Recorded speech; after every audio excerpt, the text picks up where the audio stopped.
Olá pessoal, bom dia, muito bom começar mais uma transmissão, mais uma live, muito bom estar aqui com vocês. Bom dia Gerson, meu amigo, muito bom você estar por aqui presente. É muito importante contar aí com a presença aí dos amigos que estão aí há tanto tempo juntos com a gente aí nessa lida aí dos negócios sociais, dos negócios ambientais. É fundamental a presença de todos, a participação de todos. Isso é muito bom, contar com todos. Nós vamos hoje falar um pouquinho sobre esporte, mas o esporte como uma ferramenta de inclusão social, como a melhor ferramenta de inclusão social que pode existir. Importante a gente também comentar, né, com as pessoas que não podem, né, por causa do horário, participar das nossas lives, né, que elas vão ficar gravadas no IGTV, aqui do Instagram, e também no nosso canal do YouTube, que é o Birô Social, tá bom? Não tem problema aí se as pessoas às vezes não puderem acompanhar ao vivo. É muito bom estar com vocês aqui. Luciana, bom dia Paulo, Chico, aí todo o pessoal que acompanha a gente aí nessa jornada aí há um bom tempo. É ótimo estar com vocês aqui. Edgar, bom dia meu amigo. É ótimo ter vocês aqui presentes aqui nessa nossa conversa aí, nossa pequena conversa de hoje, que a gente vai falar do esporte como a melhor ferramenta de inclusão social. E a gente, para começar a falar disso, né, quando a gente fala da inclusão social, né, quando a gente falou em inclusão social, veio logo na cabeça, né, da maioria das pessoas, né, inclusão social, veio logo na cabeça a palavra esporte. Por que isso, né? Falou em inclusão social, a gente se liga com esporte. A prática esportiva, né, ela é considerada como algo muito mais importante do que apenas a atividade física, né, apenas um fator de qualidade de vida. O esporte é capaz de unir diferenças, unir as pessoas, unir essas diferenças, acabar com as diferenças entre as pessoas, unir os povos, né? Cooperar muito num processo de inclusão social. Mas quando a gente fala de inclusão social, o que é isso, né? Essa palavra muito bonita, né? Inclusão social. Eu acho que inclusão social tem muito a ver com democratização. É um termo assim, o principal objetivo é a democratização, né? Porque é conseguir os mesmos direitos, as mesmas oportunidades, né, para todas as pessoas, combater os preconceitos, abrir caminhos novos. Isso é inclusão social, né? São ações, né, que permitem a participação de uma sociedade de uma maneira igual, independente da condição social, independente da condição física, da orientação sexual, da raça, da educação, qualquer aspecto que possa separar, né, rotular as pessoas. Isso é inclusão social, né? É também assim atender às necessidades de pessoas que por algum motivo, né, estão vivendo à margem ou vivem à margem da sociedade, né? A inclusão ela insere novamente essas pessoas, né? Busca garantir os direitos básicos das pessoas, né? Educação, emprego, saúde, cultura, tantos outros que nós sabemos, né? Quando a gente fala de inclusão social, a gente precisa lembrar sempre da Declaração dos Direitos Humanos, lá da ONU, lá em 1948, logo no começo da Declaração dos Direitos Humanos, né? Logo no início, né? Fala assim que todos os seres humanos nascem livres, nascem iguais em dignidade, em direitos, né? A própria declaração fala que os direitos devem se estender a todas as pessoas, sem exceção. Isso é inclusão social.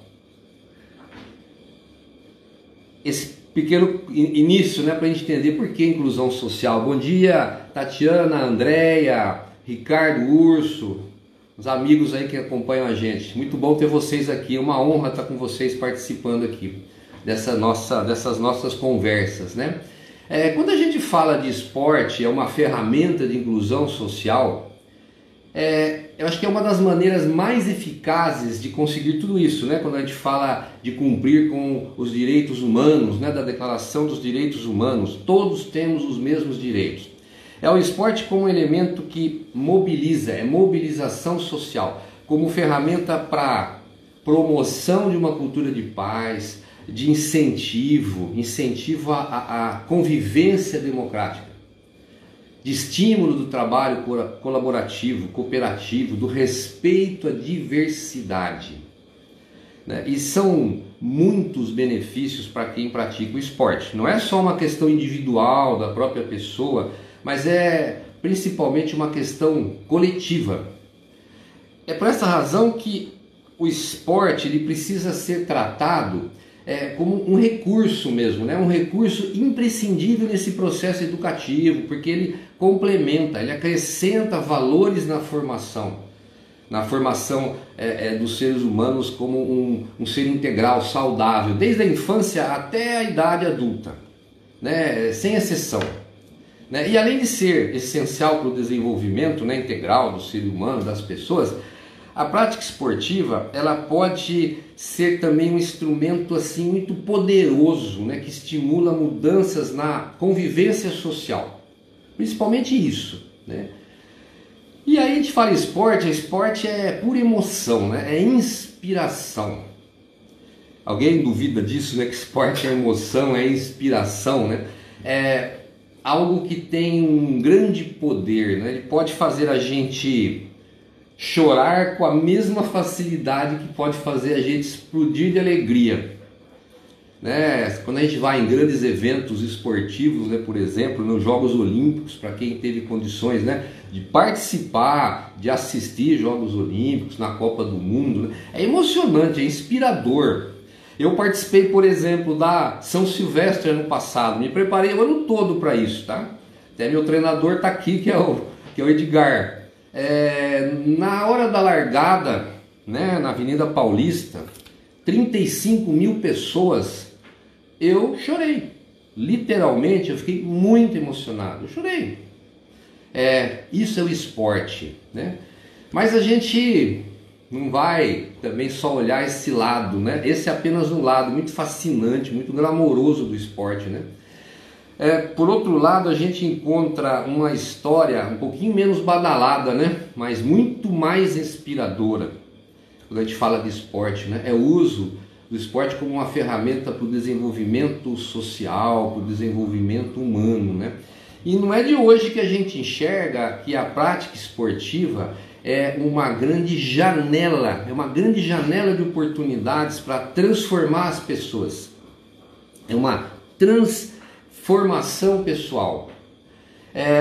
O esporte, ele ensina grandes valores. Respeito às regras, cooperação, solidariedade, disciplina.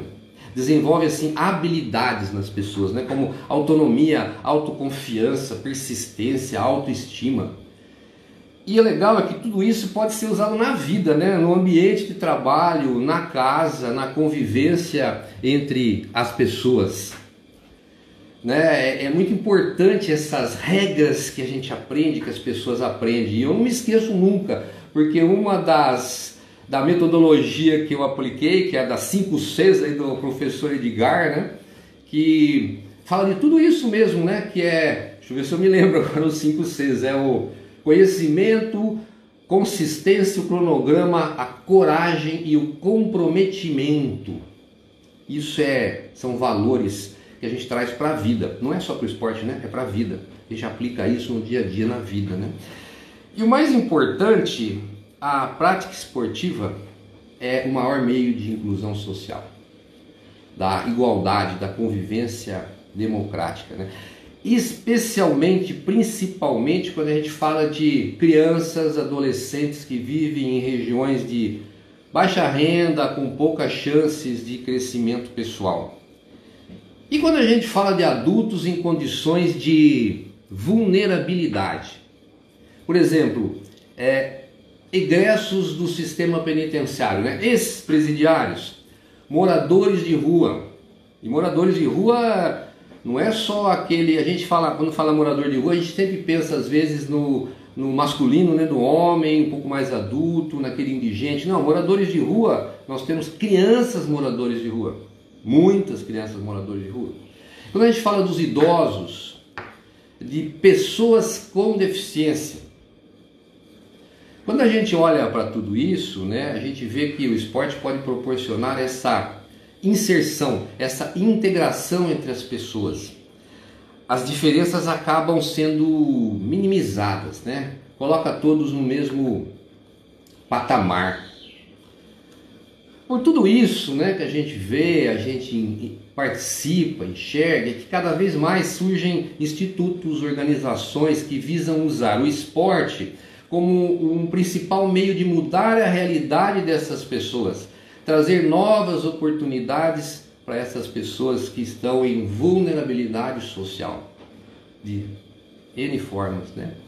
E aí entram os negócios de impactos sociais, como a melhor alternativa para as empresas trabalharem com o esporte, né? Seja um clube profissional de futebol, uma academia específica, né, de alguma modalidade, por exemplo, academia de natação, uma academia de boxe, de artes marciais, de atletismo, clubes amadores, né? Nós estamos falando em inserir o colaborativismo, o associativismo nos negócios, como um planejamento estratégico, né, para potencializar o impacto social, aquele impacto social positivo nas comunidades. E aí a gente vê que a nossa Constituição Federal diz que é dever do Estado fomentar, incentivar as práticas esportivas, formais, não formais, isso como um direito de cada um, de cada cidadão. E quando a gente fala de práticas formais e não formais, é muito amplo, né? Isso é tudo muito amplo. E também fala, né, que o poder público, né, vai incentivar, deve incentivar o lazer como uma forma de promoção social. Isso é Constituição Federal, constitucional. Né? Em função de tudo isso, né, o Estado destina recursos públicos, né, para a promoção prioritária do esporte. Né? Ele separa em esporte educacional, de participação, de rendimento. Né? Só para a gente entender um pouquinho, né, o esporte educacional ele tem a finalidade de promover o desenvolvimento de crianças, adolescentes nas escolas.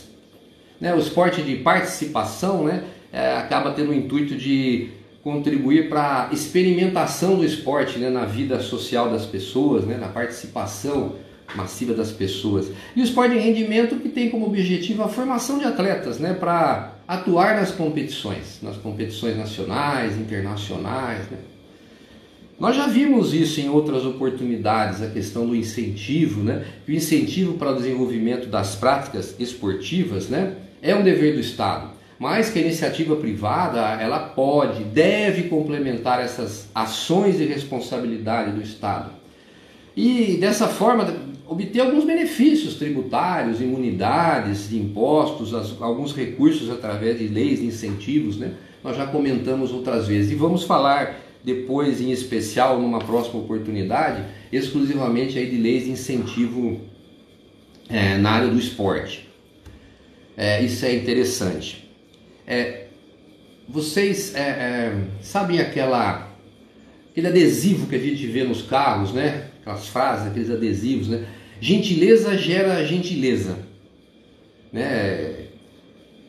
É uma frase simples, né? Até banalizada mesmo, até extremamente verdadeira, né? Algumas coisas na vida de tão simples não são muito percebidas pela gente, né? E uma delas é a sensação de ajudar alguém. Sensação de ajudar alguém, de colaborar com a vida de uma pessoa que você não conhece, é algo espetacular. Quem trabalha com projetos sociais, convive com pessoas que precisam de ajuda, que estão em vulnerabilidade, sabe muito bem, né, do que eu estou falando, né? E é o caso de alguns negócios de inclusão social através do esporte, que causam impacto social positivo pelo esporte, que eu vou trazer para vocês agora. alguns casos do que a gente está falando hoje, como incluir, como causar essa inclusão, né, com o esporte. Vou trazer uma primeira referência, que é uma academia de boxe aí, que é do Rio de Janeiro, Academia Delfim de boxe, que fica lá no bairro da Tijuca, né? Uma das referências do boxe nacional, uma delas, né? Responsável aí por formar grandes atletas.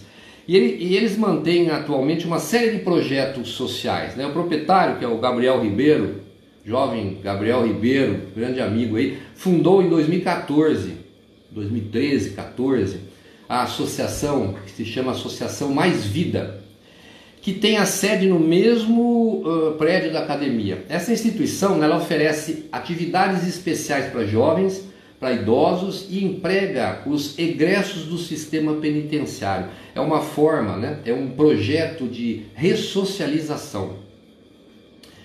Ela tem como uma missão principal reintegrar os egressos do sistema penitenciário, né, com ex-presidiários, promovendo um apoio para eles nessa transição entre a prisão para a vida em sociedade. Gabriel criou um projeto que ensina lutas marciais a detentos do complexo penitenciário de Jericinó, na cidade do Rio de Janeiro, né? Chama Projeto Lutando pela Vida. Esse projeto é estruturado em núcleos, né, que são espalhados pela unidade da penitenciária. Todos são equipados com tatame, sacos de areia, luvas de boxe, né? Tem 800 alunos, mais ou menos umas 100 mulheres participam do projeto, né? Nesse projeto os detentos eles aprendem jiu-jitsu, muay thai, boxe, e no final do curso eles recebem um certificado de instrutor em lutas, para facilitar a integração deles quando eles saem da prisão. A Associação Mais Vida, além disso, oferece também para os moradores, né, das comunidades próximas ali do bairro da Tijuca, né, se não me engano Morro do Turano, dos Macacos, né, e realiza alguns convênios com organizações ali que acolhem pessoas com deficiência física, moradores de baixa renda, que vêm de comunidades carentes do Rio de Janeiro todo, né. Eles têm uma parceria com a Prefeitura Municipal e também com a Vara de Execuções Penais, né? Eles recebem pessoas para cumprimento de penas alternativas. Essa academia Delfim Boxe, por meio da atividade principal dela, que é preparação física, programas de treinamento, ensino de artes marciais, de boxe, é um centro fitness, né? Ela oferece intencionalmente soluções para problemas da população em vulnerabilidade social, de baixa renda do Rio de Janeiro, em especial para os egressos do sistema penitenciário estadual. Estou vendo aqui um comentário do Edgar aqui, comentando que quando jovem aproveitei as oportunidades oferecidas através da prática esportiva na idade escolar. Muito legal, e é o que a gente vai falar agora, né? Um segundo exemplo que a gente tem dessa inclusão social é o Instituto, né, que também se localiza no Rio de Janeiro, tem a sede no Rio de Janeiro, que é o Instituto Internacional Correr Bem, que tem sede no Rio, é uma referência nacional também em eventos esportivos, educacionais, em projetos incentivados, né, por leis de incentivo ao esporte. É um dos maiores instituições em projetos aprovados no Ministério do Esporte, né? Tanto de âmbito federal também, como na parte do Estado, projetos estaduais, projetos municipais, né? O Instituto Correr Bem é uma organização que funciona nos moldes de uma empresa social. Ela é dirigida pelo atleta olímpico Edgar de Oliveira, pela educadora professora Jupira e muitos outros profissionais da área esportiva aí. Muito interessante o trabalho que eles fazem. Eles mantêm parcerias com o setor público, através de algumas escolas municipais, com o setor privado, com parcerias com empresas e patrocinadores de eventos e muitas outras associações também ligadas na área esportiva e ligadas na área social. Além das atividades principais do Instituto, né, que é o planejamento, a promoção de eventos esportivos, a formação de atletas, né? Ele mantém projetos, programas de inclusão social através do esporte. Um dos programas chama-se Programa Atletismo Escolar. O objetivo principal desse projeto é incentivar, é aplicar a prática de esportes, né, como um instrumento para despertar valores construtivos nas crianças que são atendidas lá na rede pública de ensino, nas escolas públicas, né? Proporcionar uma prática divertida, alegre do esporte, né, lúdica, né? Em especial do atletismo, sempre aliado às atividades culturais, às atividades educativas, né? E eles atendem crianças, adolescentes que participam do projeto, numa faixa etária de 9 a 15 anos. Né? Essas crianças frequentam aulas de atletismo 2 vezes por semana no contraturno escolar, né? No período da tarde. E essas crianças têm aulas também de cidadania, participam de atividades culturais, fazem visitas a museus, parques, bibliotecas, né? Recebem orientações por palestras motivacionais, incentivadoras, palestras de orientação sexual, orientação sobre responsabilidade ambiental. Atualmente lá são mais de 300 crianças atendidas na região de Deodoro, no Rio de Janeiro. O Brasil, o Instituto, né, Correr Bem, ele atende hoje, né, em função da sua parceria, né, ele faz atendimento na Escola Municipal Guimarães Rosa. Mas o objetivo, né, do Instituto é expandir esse programa de experimentação de esportes, como o Edgar fala, né? Expandir esse programa para as outras escolas da cidade do Rio de Janeiro. Utilizar as modalidades esportivas como uma ferramenta para despertar, né, o interesse para outros valores ligados ao desenvolvimento educacional, social de cada criança que é atendida nesse projeto, né? Isso melhora o resultado escolar das crianças, desenvolve uma capacidade física, motora, incentiva a permanência das crianças que são matriculadas na rede de ensino e também promove a inserção dos outros jovens que estão fora da escola. Mas principalmente incentiva um engajamento na sociedade, uma ascensão social dessas crianças. E, o mais importante, afasta o perigo, as tentações do mundo das drogas. Transforma essas crianças, né, em multiplicadores da não violência, multiplicadores da cidadania, da ética, durante toda a vida, né? Envolve a família, a escola, a comunidade, é um envolvimento, né, completo, né? É uma ação conjunta de valorização dessa formação educacional, cultural, da prática esportiva na idade escolar, como o Edgar comentou aqui, né? A oportunidade que teve através da prática esportiva na idade escolar que ele teve. Isso que é o fundamental, né? E aí que enxerga o Instituto Correr Bem tem uma atividade principal, que é planejamento, promoção de eventos esportivos, formação de atletas, mas ele oferece algumas soluções para problemas da população em vulnerabilidade social, de baixa renda no Rio de Janeiro, em especial as crianças da rede pública de ensino. Isso é inclusão social através do esporte. Isso é um modelo, um exemplo para ser seguido de negócio que gera impacto social. Nós temos um outro exemplo, vou trazer mais um outro exemplo aqui, de uma ONG que chama-se ONG Craques da Vida. E aí tem uma frase que é: se não consigo mudar o mundo, posso pelo menos mudar a minha comunidade. Essa é a fala, é o pensamento de um jovem chamado Franklin Ferreira, professor de educação física, que decidiu criar a ONG Craques da Vida, que completou nesse ano 23 anos de existência. Ela vem mudando a realidade de jovens da Vila Aliança e das comunidades vizinhas ali do Rio de Janeiro, através aí de uma prática esportiva, do futebol, de algumas atividades também complementares e sociais. A história do Franklin, ele conta que ele queria ser jogador de futebol, como acho que qualquer criança, toda criança, né? Chegou até a jogar numa categoria juvenil, ele comenta lá, de algum time do Rio, mas não seguiu a carreira. Aí ele se formou em educação física e continuou trabalhando com esporte.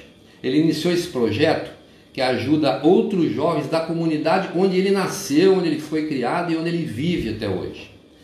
Já saíram alguns talentos de futebol que foram revelados lá pelo Craques da Vida, né? Alguns jogadores que foram para o Botafogo, para o Vasco, né?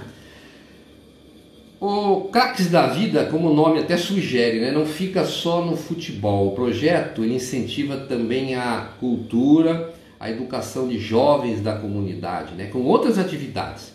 Dança de rua, né? Street dance, apoio escolar, eles têm um projeto lá que chama-se Craques da Leitura. Muito legal, muito interessante. É uma maneira de evitar também que as crianças se envolvam com a criminalidade, que é muito forte nessas comunidades, nessas favelas mesmo, né? Veja o que é a realidade delas e desses empreendedores, né, sociais, assim como o Franklin, né? Quando eu estive visitando o projeto ano passado, tivemos lá eu, Andréia, do Instituto Correr Bem, o Carlos, né? Lá na Vila Aliança, em Bangu. O Franklin fez questão que a gente conversasse com as crianças, mencionou para mim alguns talentos, né? E falou até, você está vendo aquele garoto de 14 anos, é um talento. Estou tentando tirar ele do envolvimento com os traficantes. Vou conseguir isso, né? Tal. E aí na semana seguinte, né, infelizmente, eu recebi uma notícia lá por WhatsApp do Franklin, né? Uma notícia assim, lembra daquele garoto que você conheceu na semana passada? Então, perdemos ele, vítima do tráfico. Foi morto ontem num confronto com a polícia aqui na favela. Essa é a realidade, né? A realidade das crianças nessas comunidades é muito diferente. Os desafios são muito grandes. Sem sombra de dúvida, são desafios gigantescos. As ações da ONG Craques da Vida aí na Vila Aliança, né, não ficam só restritas aos jovens também, né? Nessa época de pandemia, né, nessa fase, eles também participaram de outros projetos, né, enquanto eles ficaram com as atividades paralisadas, né, ajudando, né, se uniu a outras instituições sociais, organizações aí para prepararem, ajudarem, fomentar doações para os idosos, doações para as outras crianças, né, as famílias que são atendidas pelo projeto, né? Ela se expande um pouquinho mais, essa ONG, além da Vila Aliança, e atende também algumas outras comunidades no Rio, né? Como a da Zona Oeste, na Vila Kennedy, Vintém, Nova Sepetiba, em outros projetos, né?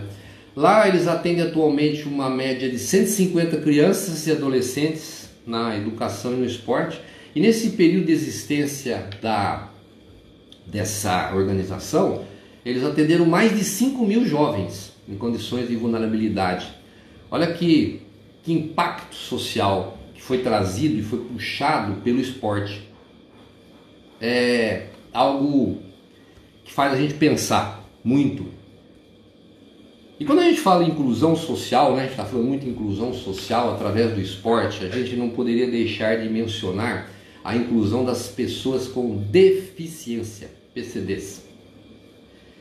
E aí nós precisamos, quando a gente fala de PCDs, inclusão dos PCDs através do esporte, a gente não pode deixar de falar de um atleta muito mais que campeão paralímpico, né? É um atleta em prol da inclusão, que é o Clodoaldo Silva, um dos principais nomes do esporte paralímpico do Brasil, né? Clodoaldo Silva é conhecido também como Tubarão Paralímpico, né? Ele está entre os maiores medalhistas do esporte adaptado no país.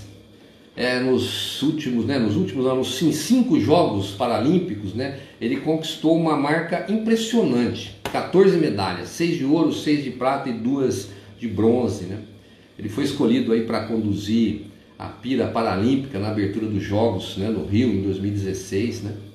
Ele é um destaque nas piscinas, tem uma história de vida muito, muito linda, muito emocionante, muito inspiradora, e é um excelente palestrante, comentarista de esporte paralímpico, né? Atua muito na área de inclusão de pessoas com deficiência. Ele já influenciou aí nas palestras dele, a gente estava conversando, né? Mais de 70 mil pessoas. É um dos maiores fomentadores, né? Incentivadores da inclusão por meio do esporte. E ele está adequando, né? Formatando aí a sua associação, né? O Instituto Clodoaldo Silva, né? Que estava com sede lá em Natal, né? No Rio Grande do Norte, está vindo para o Rio de Janeiro, né? E quando eu conheci o Clodoaldo, né, no Rio, né, conheci o Clodoaldo ano passado, eu pude sentir a alegria contagiante dele, né, o brilho nos olhos e uma determinação de fazer a diferença no mundo. Isso são os empreendedores sociais, são essas pessoas que podem mudar, fazer a diferença no mundo, né?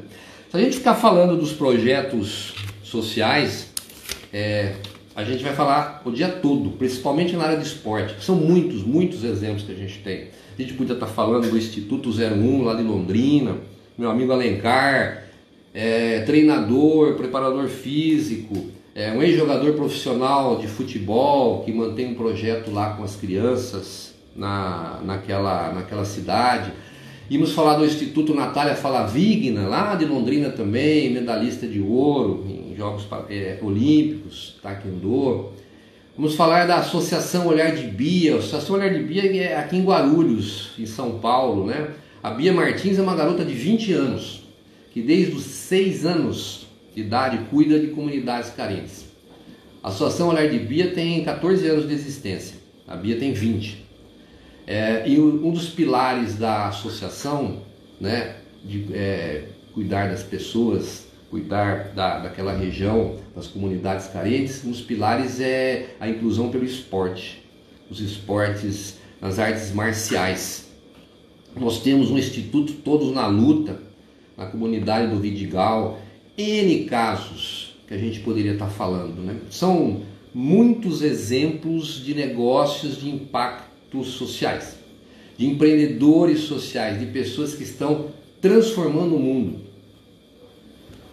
Podem estar certo disso, o que eu vou comentar com vocês. Existem soluções para todos os problemas sociais. É apenas uma questão de escolha, uma questão de vontade. Puramente uma questão de escolha e vontade. E no esporte, né, vou deixar uma mensagem até final aqui para vocês com relação a isso, né? No esporte, com uma visão da inclusão social, né? Eu acho, né, que a maior luta, o maior desafio que os competidores precisam enfrentar não é contra os adversários que estão na frente deles, no ringue, no campo, na quadra, na raia, na piscina. O maior desafio é contra as desigualdades impostas pela sociedade e que estão sempre presentes na vida. Esse é o maior desafio, é a inclusão social. E a gente pode mudar isso, vamos mudar isso, né? Depende de cada um de nós, que a gente consiga enxergar que nós podemos fazer a diferença, podemos fomentar, podemos incentivar esse tipo de participação das empresas e, em especial, olhar para a área esportiva, olhar como o esporte como uma grande ferramenta, a maior ferramenta de inclusão social que existe. Tudo bem? Muito obrigado pelo tempo de vocês, pela participação. É uma grande honra estar aqui com vocês falando um pouquinho sobre esse assunto. Agradeço a presença de todos. Até uma próxima. Um grande beijo no coração de todos. Até mais.